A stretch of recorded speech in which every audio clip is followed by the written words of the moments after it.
save koalas, you can't save anything. The reason why I don't say no is just her passion towards koalas and re-rainforesting this area and regenerating it and creating that koala corridor.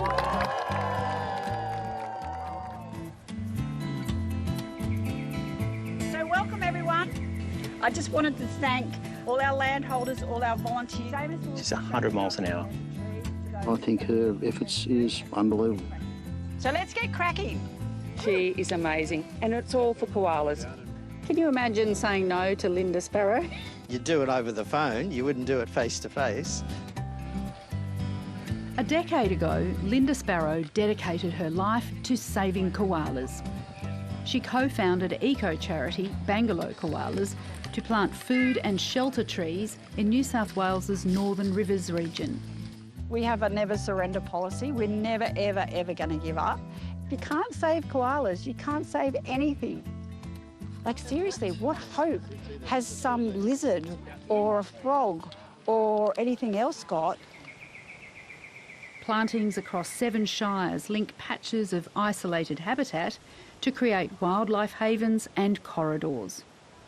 So we've grown from just here in Bangalow to heading way out west towards Tenterville way, and we've gone right up to the Queensland border and just down on our way towards Grafton. In 2020, a New South Wales parliamentary inquiry found that without urgent government intervention, koalas in that state were on track to be extinct by 2050. They're being killed by cars, dogs, disease and habitat loss from fire, logging, land clearing and housing development. Dr Kate Thomas heads Lismore's Koala Hospital. Habitat loss doesn't just cause displacement in koalas, but it also increases their stress, which can make them more immunocompromised and therefore more prone to developing disease. We see this a lot with chlamydia. They treat 300 koalas each year, many, like Sunshine, critically injured after being hit by a car. But a joey was not found at the site. What do you think happened to the joey? Unfortunately, Sunshine was hit by a car on a bridge, and it's suspected that the joey must have fallen off the bridge and into the water. Dr Thomas says despite numerous roadside warnings, 31 koalas were hit by cars in the region in 5 months.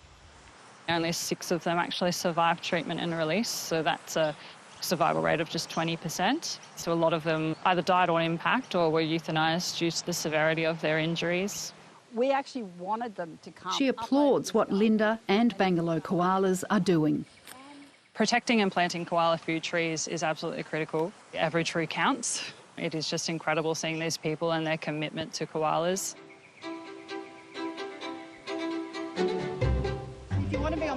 Landline first met Linda Sparrow 5 years ago at Dr John Quayle's farm. His new 10-hectare, 4,000-tree corridor would link to koala habitat on his neighbour's place and a national park. Bush regenerator Roscoe Faithful supplied the trees. He says Linda's always set big goals.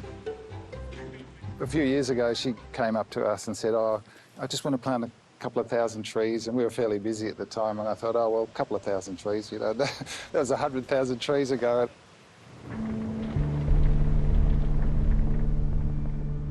Back then, the impact of the catastrophic Black Summer bushfires had amplified interest in volunteering labour and land.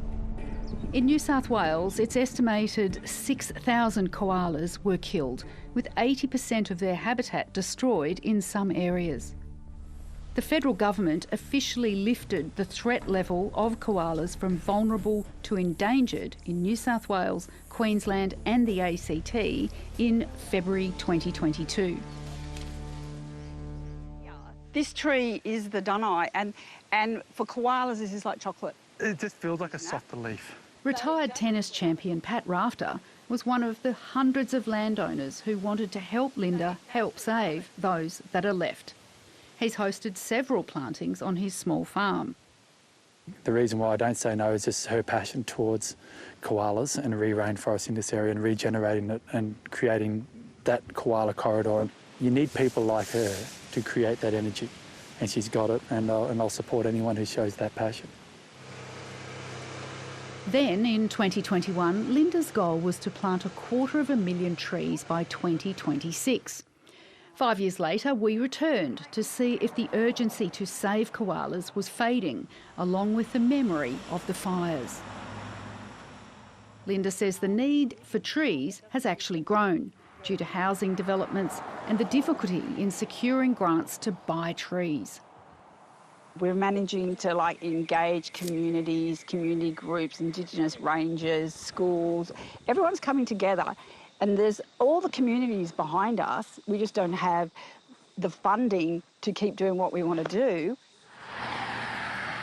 On the way to a planting, we see an example of the daily threat to koalas. A lone koala in a young tree on a busy road. That's actually quite a tragic scene, because along here you've got so much barren landscape and you don't have a lot of habitat. This poor little thing, if that's all he or she has got to live in, doesn't give them a very good chance of survival. Do you think that sign asking people to slow down, does it work? No, the odds are against him or her. Just up the road, there is a growing 23,000 tree haven.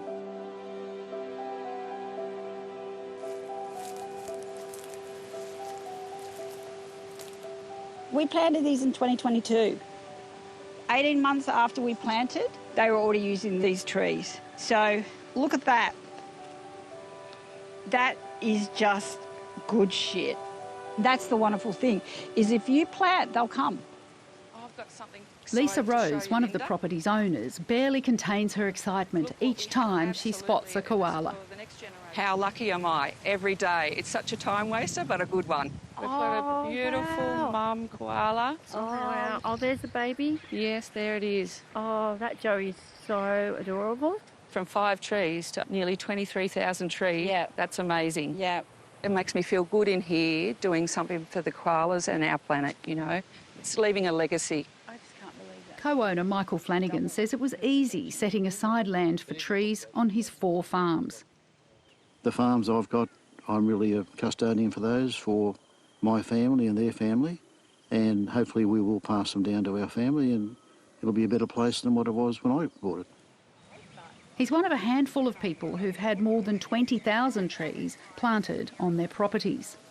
We love the big plantings, but we also love the medium and the small ones, because altogether they add up to a corridor.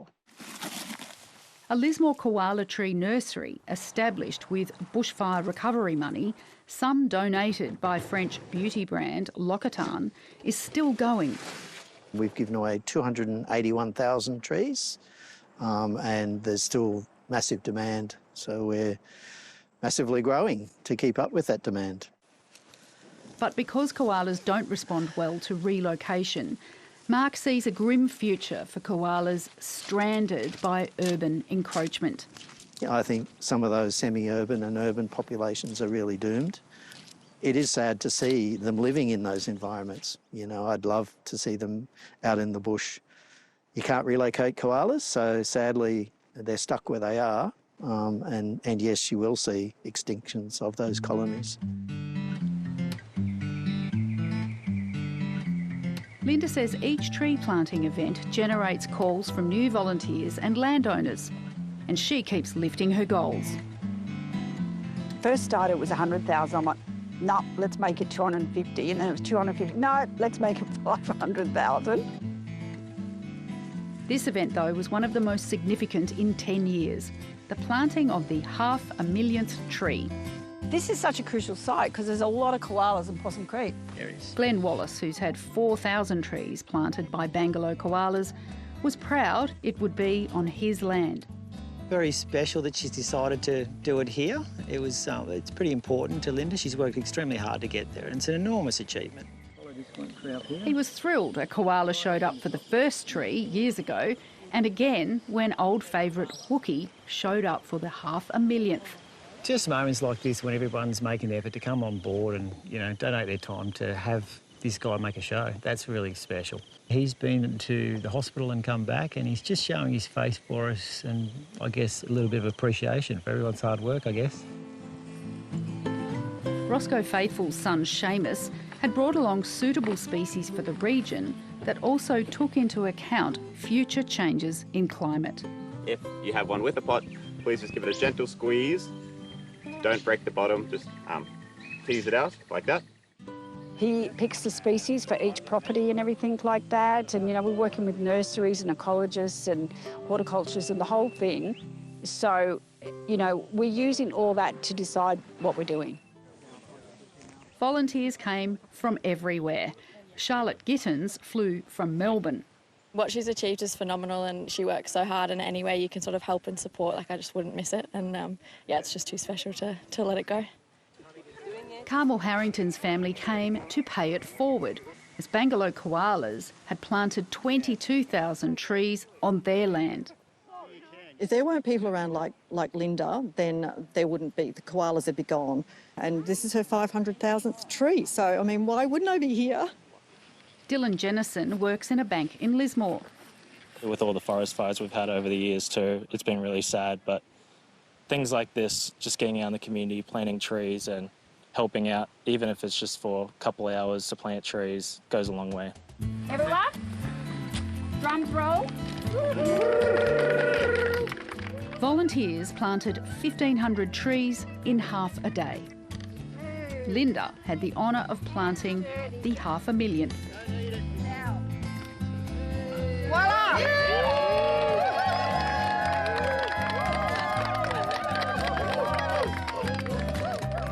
Of course she has a new goal, 1 million trees by 2030.